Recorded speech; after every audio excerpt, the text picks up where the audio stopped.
कि एनआरसी वाला कागज जिसके आधार पर जांच हो रही है वो कागज नहीं दिखलाया है। लेकिन जहां बात एनआरसी की चल रही है और इसमें कोई सबूत नहीं है, कागज नहीं है, तो कहीं ना कहीं ये नीतीश कुमार के ऊपर एक बड़ी साजिश है। बिहार की गद्दी भी चाहते हैं, जो कि लालू प्रसाद चाहते हैं कि अगर नीतीश कुमार हमारे खेमा में आए तो मुख्यमंत्री की कुर्सी का त्याग करके आए।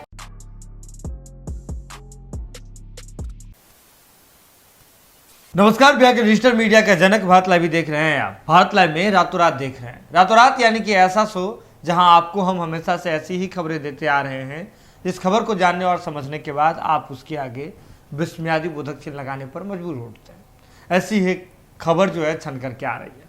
आपको बता दें कि बिहार की राजनीतिक भूमि पर लगातार महाभारत चल रहा है। ऐसे में हमने देखा कि राजद के भीतर तो महाभारत चल रहा था, विवाद चल रहा था। तेजस्वी यादव, तेज प्रताप यादव के बाद बीच तेज प्रताप यादव जी अलग मोर्चा भी बना लेते हैं, अलग संगठन भी बना लेते हैं। बीजेपी में किस प्रकार का विवाद चल रहा है ये भी हम देख रहे हैं। जदयू के भीतर गुटबाजी वाली बात भी अब किसी से छुपी हुई नहीं है। लेकिन इसी बीच अब जो है एक बड़ी खबर सामने आ रही है। आपको बता दें कि अब जो है रातों रात नीतीश कुमार पर जो है फील्डिंग टाइट कर दिया गया है, क्योंकि कुर्सी के लिए जबरदस्त फाइट हो गया है। कौन सी कुर्सी के लिए जबरदस्त फाइट है? बिहार के मुख्यमंत्री पद की कुर्सी के लिए। लेकिन रेस में कौन कौन से शामिल हैं, और इस समय जब बिहार में चुनाव भी नहीं है अभी फिलहाल, तब ये फाइट क्यों सामने आ रहा है? इन तमाम चीज़ों पर चर्चा के लिए हमारे साथ बिहार के जाने माने राजनीतिक विशेषज्ञ विजय मिश्र बाबा जी मौजूद हैं। तो बाबा, चुनाव नहीं है और एकदम फाइट चल रहा है। सुमन, पॉलिटिक्स में जी खास करके दो तीन चीज़ें बहुत महत्वपूर्ण होती है। पहली तो ये कि आप जिस पद को ग्रहण किए हैं वो आपका अस्थाई नहीं है। बिल्कुल। वो नहीं सुने हैं कि क्या लेकर आए हो, क्या लेकर जाओगे। दुनिया जो है आप समझ ही रहे हैं, सब कुछ है जी।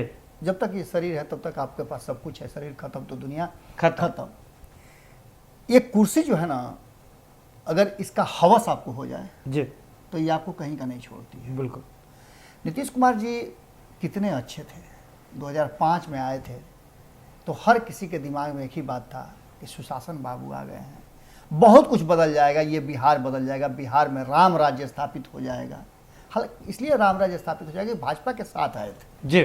और भाजपा राम का नाम लेकर के आती है, राम मंदिर बनाने के लिए आई थी जी।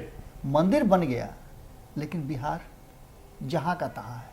बिल्कुल। अगर कहा जाए तो उस समय से और पिछड़ा है। और पिछड़ा इसलिए हम कह रहे हैं कि उस समय की जनसंख्या क्या थी, डर के मारे जनसंख्या भी नहीं कराया जा रहा है जी। और मेन जो झमेला खड़ा हो गया है जनसंख्या नियंत्रण कानून पर। बिल्कुल। अब जनसंख्या नियंत्रण कानून पर भारतीय जनता पार्टी करे पहले जनसंख्या कराइएगा तब ना आपका कुछ विकास होगा। हाँ। और नीतीश कुमार कह रहे हैं कि जातीय जनगणना कराइएगा तो होगा। जी। माने ये देख लीजिए, दोनों चाहते हैं जी कि आंकड़ा सामने हो, लेकिन मकसद अलग अलग है, तरीका अलग अलग जी। है। अब इस तरीका पर एक नया खेल पेच फंस गया है जी। और इसी को हम बता रहे हैं कि नीतीश कुमार पर फील्डिंग टाइट हो गया है। अच्छा। नीतीश कुमार चले तो थे कि हम धुआंधार बैटिंग कर लेंगे, 11 को खिलाड़ी लेकर के गए थे जी। पूरा टीम कंप्लीट करके गए थे दिल्ली, याद है ना आपको जी। 11 खिलाड़ी लेकर के गए थे, पूरा प्रतिनिधिमंडल जो गया जी। बिल्कुल। और उसमें 11 खिलाड़ी था तो 11 जो है एकदम धुआंधार बैटिंग करने वाला। हाँ।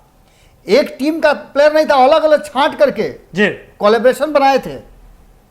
लेकिन एक ऐसा फील्डर मिल गया जिसने जबरदस्त फील्डिंग कर दी और उसे पता चल गया कि बॉल कहां मारेगा जी।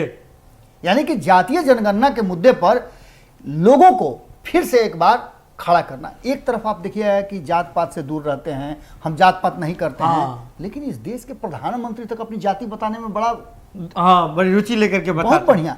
उन लगता है उनको कि अरे हम जाति बता देंगे तो लोग हमारे पक्ष में आ जाएंगे जी। इस देश का और इस बिहार का दुर्भाग्य यही है जी। अब आइए कि हम बात कर रहे थे जातीय जनगणना और जनसंख्या नियंत्रण का। जी। फील्डिंग कैसे टाइट हो गया, तो एक तरफ आप देख लीजिए कि जिस तरह से भारतीय जनता पार्टी ने यह कह करके कि ठीक है आप प्रस्ताव लेकर के आए जी, हम आपसे बात करते हैं। इस प्रस्ताव को आए भी 15 दिन होने जा रहे हैं जी, लेकिन अभी तक कोई जवाब नहीं आया। जवाब तो तब भी नहीं आया था जब मुख्यमंत्री ने प्रधानमंत्री को लिखा था कि हम 11 सदस्यीय टीम के साथ मिलना चाहते हैं। बिल्कुल। उसके बाद फील्डिंग फिर टाइट हुई, तब जाकर के जवाब आया, उधर से जवाब आया। बिल्कुल। और जवाब तब आया जब तेजस्वी यादव ने यह कहा कि मैं भी चिट्ठी लिख रहा हूं जी। कि अगर उनसे नहीं मिलना चाहते तो हमसे तो मिल लीजिए। जी, प्रेस कॉन्फ्रेंस करके बकायदा सूचना बिल्कुल। दी थी। बिल्कुल। इसके बाद तुरंत उधर से जवाब आता है और अपना ही पीठ अपने से नीतीश कुमार जी थपथपाते हैं। जी। लेकिन सबसे बड़ी बात है कि नीतीश कुमार जी पर ऐसा फील्डिंग टाइट हुआ है कि आप खबर कर रहे थे, जी। पूरा बिहार आज एक ही चर्चा पर अटका हुआ है। जब हम बात कर रहे हैं तो 24 घंटा से एक चर्चा हो रही है, और जब ये आप रातों रात का कार्यक्रम देख रहे होंगे तब भी यही चर्चा हो रही होगी कि बिहार में एनआरसी लागू होने जा रहा है। जी बिल्कुल बिल्कुल। और इस एनआरसी का अभी तक कोई कागज कोई नहीं दिखा रहा है जी। लेकिन चर्चा जबरदस्त है। नहीं, ओवैसी साहब तो इस पूरे प्रकरण को लेकर के पहले ट्वीट कर चुके हैं जी। बिगुल भी फूंक चुके हैं, लगातार सरकार का विरोध कर, और कह रहे हैं, देखिए एक और बड़ी बात है बाबा यहाँ पर कि तेजस्वी यादव की भाषा ओवैसी साहब बोल रहे हैं। जी। तेजस्वी यादव जी बार बार कहते रहते हैं कि चोर दरवाजे से सरकार बनाई है, तो अब वे ओवैसी साहब कह रहे हैं, ओवैसी साहब भी अपने ट्वीट में अपने शब्दों में चोर दरवाजे का बार बार इस्तेमाल कर रहे हैं और कह रहे हैं चोर दरवाजे से एनडीए सरकार ने बिहार में जो है एनआरसी को लागू कर दिया है। ये किसी को कानून खबर नहीं हुई, जातीय जनगणना के मसले पर फंसा दिया पेज और इधर एनआरसी चुपके से लागू कर दिया। सुमन, भारत लाइव इसी बात के लिए जाना जाता है कि जितने लोग भी चर्चा कर रहे हैं जी, अब तक किसी ने भी कागज नहीं दिखलाया है। हाँ, कि एनआरसी वाला कागज जिसके आधार पर जांच हो रही है वो कागज नहीं दिखलाया है। आपको याद होगा उत्तर प्रदेश में क्या हुआ है। बिल्कुल। उत्तर प्रदेश में एक आईएएस अधिकारी को कैसे उसके घर से घींच करके लाया, बड़ी वायरल हुआ था वीडियो। हाँ बिल्कुल बिल्कुल। घींच करके लाया गया और वो अधिकारी कह रहा है कि भैया कम से कम कागज तो दिखा दो कि मुझे किस जुर्म में, किस दफा में, किस धारा के तहत ले जा रहे हो, मैं एक आईएएस अधिकारी हूं जी। और कोई भी कागज दिखाने के लिए किसी के पास कोई सबूत नहीं था, कोई वैलिड कारण नहीं था जी। लेकिन फिर भी उसको घींच करके गाड़ी में बैठाया गया और पुलिस उसे घींच करके ले गई। यानी कि कहने का मतलब यह है कि तालिबानी हुकूमत इसी को कहते हैं जी। दूसरी तरफ ये चर्चा तो सभी कर रहे हैं। आज जब आप ही के जी सहयोगी जब बात कर रहे थे नीरज कुमार से, तो नीरज कुमार ने साफ तौर पे कहा, और मैं इसके लिए धन्यवाद देता हूं नीरज कुमार को जी, कि नीरज कुमार ने साफ तौर पे कहा कि भैया पहले वो कागज मुझे दिखा दीजिए जी, जिसके आधार पर आप पूछने आए हैं। बिल्कुल। अब तक ना तो इस तरह का कोई कागज मिला है और ना इस तरह की कोई चर्चा मैंने सुनी है जी। अगर ये चर्चा जो लोग कर रहे हैं या तो वो हवा में तीर चला रहे हैं जी। नीतीश कुमार जी अपने वर्ड के बड़ी पक्का है। अब कितना पक्का है अब इस पर हम गारंटी नहीं कुछ बात करेंगे। लेकिन बाबा यहाँ एक मिनट ये भी बात आती है कि जैसे ओवैसी साहब जो अपनी बात कहते हैं तो वहां जो है वो कागज भी दिखाते हैं, कागज के रूप में, भले ही बिहार सरकार का आदेश का कोई कॉपी नहीं हो लेकिन हाई कोर्ट का आदेश का कॉपी दिखता है। और इसके बाद हाई कोर्ट के जो फैसले होते हैं उसके आधार पर जो किशनगंज के जो डीएम हैं उन्होंने जो लेटर इशू किया है अपने प्रशासनिक पदाधिकारियों को कि कोई भी जो प्रवासी लोग जो है, प्रवासी व्यक्ति अगर उस क्षेत्र में रह रहे हैं उसकी सूचना पुलिस को दीजिए। हाई कोर्ट आदेश देता है कि आप जो है बिहार सरकार से ये जवाब पूछता है कि जो मतलब हमेशा के लिए जो है वहां पर अस्थायी जो है आप कैसे जो है लोगों को रखकर हिरासत में रखेंगे, हिरासत केंद्र बनाएंगे, इसकी सूचना दीजिए। तो ये तमाम चीजें चल रही है। लेकिन देखिए ये मामला इसलिए वे नीरज कुमार भी कागज पूछते हुए नजर आते हैं क्योंकि सरकार की ओर से नहीं किया गया। वे इस बात का हवाला दे रहे हैं, ये इस बात का हवाला दे रहे हैं कि ये तो हाईकोर्ट का डिसीजन है। सुमन, ओवैसी बैरिस्टर है जी, वो कानूनी दावपेच अच्छी तरह से जानते हैं। बिल्कुल बिल्कुल। और सबसे बड़ी बात यह है कि पुलिस का ये कर्तव्य और फर्ज दोनों है जी कि वो अपने क्षेत्र में, और जिलाधिकारी का भी फर्ज बनता है कि अपने जिला के अंदर क्या कुछ हो रहा है उन घटनाओं पर नजर रखे जी। यानी कि सीमांचल क्षेत्र है तो सीमांचल क्षेत्र में थोड़ा ज्यादा अलर्ट रहना पड़ता है और एसएसबी जवानों का ये फर्ज भी बनता है, उनकी ड्यूटी भी है कि कौन बाहर से आता है या जाता है या किस तरह से कौन घुसपैठिया कर रहा है, ये उसके जिम्मेवारी बनती है। बिल्कुल, और सीमांचल क्षेत्र में इस तरह की जांच होती रहती है। ये कोई नया फरमान नहीं है जी। और कोई नई बात नहीं है। अगर न्यायालय ने इस बात पर संज्ञान लिया है तो ये होना भी चाहिए जी। क्योंकि न्यायालय को भी इस बात का संदेह है कि कहीं ऐसा तो नहीं कि किसी कारण से कहीं गुप्त रास्ते से कोई भीतर घुस जा रहा हो। ये एक गलत प्रक्रिया है और ये सरासर इसको कानूनी दायरे में रखा जा सकता है। बिल्कुल। लेकिन जहां बात एनआरसी की चल रही है और इसमें कोई सबूत नहीं है, कागज नहीं है, तो कहीं ना कहीं ये नीतीश कुमार के ऊपर एक बड़ी साजिश है जी। मैं इस बात को कहना चाह रहा हूं जी। ये फील्डिंग टाइट करने की बात जो मैं कर रहा हूं वो यही कह रहा हूं जी कि नीतीश कुमार गए मांगने के लिए, वो बड़ा बढ़िया भोजपुरी में कहावत है जी कि पूत मांगे गई नहीं, भातारो गंवा के ही नहीं। स्थिति वही है। नीतीश कुमार बेचारे जातीय जनगणना के लिए गए थे, सारे विपक्ष को लेकर के गए थे। अब शक्ति प्रदर्शन किए वो अलग बात है जी, लेकिन वहां तो गए थे यही दिखाने के लिए कि हमारे पास भी आदमी है, भैया नहीं करिएगा तो काम गड़बड़ाएगा जी। लेकिन उसके उल्टा भारतीय जनता बाबा पार्टी जब छेका का में लोग लेकर के जाता है फलदान समय फल उल लेकर के जाता है तो आते वक्त विजय भी मिलता है।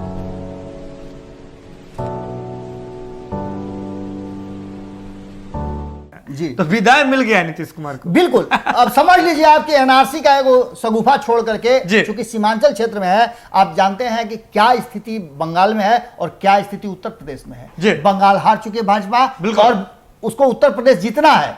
अब ये दोनों बातों को लेकर के कारण ये भी हो सकते हैं जी। नीतीश कुमार छटर पटर किए हुए जी। हैं कि संगे रखिए नहीं तो हम बवाल करेंगे। हाँ। नहीं होता है जी। कि हिस्सा दीजिए नहीं तो बवाल बवाल करेंगे। आप एगो कहानी सुने होंगे, जी।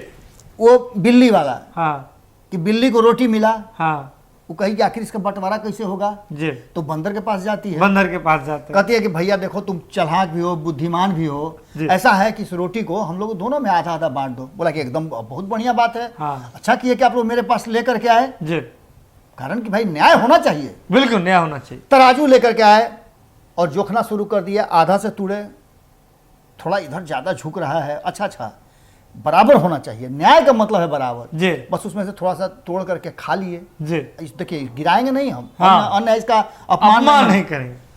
इधर से तोड़े तो थोड़ा ज्यादा टूट गया, फिर इधर झुक गया तो बोले जी। हाँ ओह मिस्टेक हो गया। मिस्टेक हो गया, इसमें से थोड़ा तोड़ के खा लिए, जी। फिर इधर हो गया। माने ऐसे करते करते रोटी समाप्त हो गई जी। और पेट किसका भरा, बंदर का। आगे आप समझते रहिएगा, समझ गए तो कमेंट बॉक्स में जरूर लिखिएगा। लेकिन नीतीश कुमार पर फील्डिंग टाइट है और सिर्फ ये अगर कह रहे हैं जी। तो फील्डिंग एक तरफ से टाइट नहीं है, दूसरे तरफ से भी टाइट है। बिल्कुल। नीतीश कुमार को अगर तेजस्वी यादव हुलिया रहे हैं तो इसके पीछे भी आप बहुत बड़ा कारण है। जी। यानी मुख्यमंत्री के दावेदारों की कमी नहीं है बिहार बिल्कुल में। बिल्कुल। लगातार मुख्यमंत्री के दावेदार हैं, लेकिन यहां सबसे बड़ी बात है कि भारतीय जनता पार्टी चुपचाप से जी। जो काम कर रही है, हालांकि नीतीश कुमार भी ये समझ गए हैं। जी। आपको जानकारी होगी, अक्सर आप जदयू के नेताओं से बातचीत करते रहते जी। हैं, नीतीश कुमार के मन में कहीं ना कहीं इस बात का आभास हो गया है जी। कि भैया हमरे भीतर में कोई ना कोई है जो हमारी बातें यहां से वहां तक पहुंचा रहा है। जैसे पहले, अच्छा एक और बात है जी। कि एक क्लास में अगर टीचर पढ़ा रहा हो जी। तो पढ़ाता तो सबको एक कोई फर्स्ट कोई लास्ट करता है, हाँ। पास फेल तो उसी में से करता है। जी बाबू। टीचर तो सबको बराबर पढ़ाता है। जी। नीतीश कुमार उसी क्लास के विद्यार्थी हैं, उनको पता है कि मॉनिटर कौन था हाँ। और कौन बदमाशी करता था, जी। किसके बस्ता में से निकाल करके कौन उसका खाना चुरा के खाता था। जी। इसलिए नीतीश कुमार को हर चीज का आभास है। पिछले 15 सालों से नीतीश कुमार जी लगातार भारतीय जनता पार्टी की भीतर की बातों को जी। अपने तक मंगवाते रहे हैं। बिल्कुल। और उसका सूत्रधार कौन था नाम हम नाम नहीं बताएंगे। आप लोग अपने जानते हैं, और अगर जानते होगा तो बताइए कीजिएगा आप जी। लोग कमेंट बॉक्स में। जी। नीतीश कुमार के इसी गुण का और उनके नीति का रणनीति बना करके भारतीय जनता पार्टी ने इस बार यूज कर लिया। नहीं बाबा, एक और बड़ा सवाल यहाँ उठता है कि जिस प्रकार से हमने देखा कि नीतीश कुमार जी और तेजस्वी यादव जी साथ साथ जाते हैं जी। वहां पर, और ऐसे में क्रेडिट जो है नीतीश कुमार जी को मिलने लगता है कि नीतीश कुमार जी सबको एक साथ लेकर के गए प्रेशर पॉलिटिक्स किए। ऐसे में जब एनआरसी का मुद्दा अपने आप यहाँ, या फिर अगर किसी साजिश के तहत लाया जाता है ये मुद्दा, तो ऐसे में नीतीश कुमार जी तो इस पर खुल करके बोल नहीं पाएंगे, तो फिर तो क्रेडिट तो तेजस्वी यादव जी के पास हो जाएगा। सुमन, आप ठीक कह रहे हैं, नीतीश कुमार जी ने लगभग कोशिश किया था जी।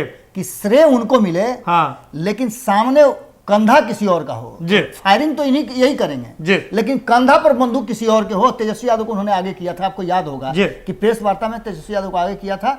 और एक और बहुत महत्वपूर्ण बात है कि नीतीश कुमार हमेशा ऑप्शन अपने पास खुले रखते हैं। बिल्कुल। कई तरह के ऑप्शन रखते हैं, हालांकि उन पर फील्डिंग बहुत जबरदस्त टाइट हो गई जी। है और यहां तक कि इनके कुर्सी के लिए फाइट भी हो रही जी। है। लेकिन नीतीश कुमार है, वर्तमान में है किसके साथ? भाजपा भारतीय जनता पार्टी के पास, यानी एनडीए में है। जी। कुर्सी उनके हाथ में है, पकड़ लिए कलम, अब जो भी लिखना है लिखते रहेंगे, छीनने वाला तो कोई है नहीं। जी। इस कलम के अलावे एक और कलम वो रखे हुए हैं अपने पास, बार बार बुलाहटा आ रहा है। जी। एक स्थान तो उनका कुर्सी बरकरार है, जी। दूसरा उनको बुलाहटा कहां से आ रहा थर्ड है? फ्रंट। तो कांग्रेस और लालू प्रसाद जो फ्रंट बना रहे हैं G23, वहां से लगातार बुलाहटा आ रहा है। हाँ, और जिसके वजह से लालू प्रसाद यादव जी कह रहे हैं कि अभी बिहार नहीं आएंगे। बिल्कुल। ऑप्शन नंबर 2 जी। अब भारतीय जनता पार्टी का जमीन खिसकल है हाँ। कि भैया जरा इन्हें उन्हें हुए तो उन्हें जाकर के मुख्यमंत्री तो हवे करेंगे। हाँ। लेकिन पेच यहाँ जरा सा फसल है जी। कारण कि लालू प्रसाद और कांग्रेस को भी समझाना है, कांग्रेस भी अपना तैयारी जबरदस्त कर रही है, एक से एक छत्रप को लेकर के आ रही है। बिल्कुल, बिल्कुल। एकदम बिहार को छाप देना है, मुख्यमंत्री के दावेदार कई गो आ रहे हैं जी। अब ऐसा स्थिति में नीतीश कुमार इन दोनों ऑप्शन के अलावा तीसरा ऑप्शन लेकर के दोनों पर प्रेशर डालना चाहते हैं जी। और वो 25 तारीख को होने वाला है जी। आप सबको पता है कि 25 तारीख को क्या कुछ होने वाला है। तो ममता बनर्जी जुटने वाली हैं जी, वहां शरद पवार जुटने वाले हैं, प्रकाश सिंह बादल जुटने वाले हैं जी, वहां पर मुलायम सिंह यादव जुटने वाले हैं, एस डी देवगौड़ा जुटने वाले हैं। बिल्कुल। ये सारे लोग जुटे हैं तो वहां भोजन करने थोड़े जा रहे हैं जी, वो तो फोनों पे हो जाता है जी। वहां लोग जुट रहे हैं कि भैया लालू प्रसाद कहीं ऐसा ना हो कि लगाम उनके हाथ में आ जाए जी, तो कांग्रेस को अपने हिसाब से नचाएंगे। बिल्कुल। और कहीं अगर नीतीश कुमार को प्रधानमंत्री के दावेदारी में खड़ा कर देंगे जी, और फिर मेन वक्त पे जैसे 2014 में हुआ था काम गड़बड़ा जाएगा तब क्या होगा जी। इसलिए नीतीश कुमार बिहार की गद्दी भी चाहते हैं, जो कि लालू प्रसाद चाहते हैं कि अगर नीतीश कुमार हमारे खेमा में आए तो मुख्यमंत्री की कुर्सी का त्याग करके आए, प्रधानमंत्री बनने के लिए आए। और ये नीतीश कुमार तब तक नहीं कर सकते हैं जब तक 2024 का चुनाव नहीं हो जाता है, ये सिक्योरिटी उनको नहीं मिल जाती है कि वो प्रधानमंत्री के आवास में घुस जाएंगे जी। अब इसी को लेकर के नीतीश कुमार जहां एक तरफ उनको फील्डिंग टाइट हो गई है, वहीं वो सीएम कुर्सी जो है उसको अपने कब्जा में रखने के लिए नया पैंतरा कर रहे हैं। और ये बिहार की राजनीति का आज से जी आने वाले कुछ दिनों तक ट्रेंड चलने वाला है और ये ट्रेंड निश्चित रूप से आने वाले समय में एक बड़ी लड़ाई का कारण बनेगा। देखिए कहीं ना कहीं बाबा ने इस बात को स्थापित कर दिया कि नीतीश कुमार जी के इर्द गिर्द जो है फील्डिंग टाइट करने की क्यों जरूरत हो गई है और टाइट होना अब शुरू भी हो चुका है। अब देखना यह दिलचस्प होगा कि नीतीश कुमार जी इसमें जो तीसरा ऑप्शन भी बाबा ने अभी बताया, दूसरा ऑप्शन भी बताया, पहला ऑप्शन भी है उनके पास, कौन सा ऑप्शन चूज करते हैं या फिर नीतीश कुमार जी एक बार फिर से बिहार की राजनीति को नया दिशा दे देते हैं। जुड़े ये भारत लाइव के साथ, क्योंकि भारत लाइव पर खबरों का सिलसिला लगातार जारी है। कैसा लगता है आपको हमारा ये शो, आप हमें बिल्कुल बता सकते हैं। कमेंट बॉक्स खुला हुआ है, कमेंट बॉक्स में आए, आप कमेंट करें। हमारी टीम कमेंट पर, आपके कमेंट पर जो है नजर रखती है। अब जो कुछ भी लगता है आपको, जो भी दिल की बातें हैं, आप हमसे जरूर जो है शेयर कर सकते हैं। जुड़े भारत लाइव के साथ, क्योंकि खबरों का सिलसिला भारत लाइव पर लगातार जारी है। बहुत बहुत धन्यवाद। अगर ये वीडियो पसंद आई और वह बिहार के राजनीति और बिहारियत से सरोकार रखेनी तो सब्सक्राइब बटन दबा के चैनल के सब्सक्राइब कर ली। ओजे एगो घंटी बा, ओकरा बटन दबा देला से कुल सटीक और मारक खबर रुआ मुफ्त में मिल जाई। अगर रुआ पत्रकारिता के हमनी के नया प्रयोग में सहयोग कर चाहतानी तो ज्वाइन बटन दबा दी। पेटीएम नंबर नोट कर ली 9386816700। धन्यवाद।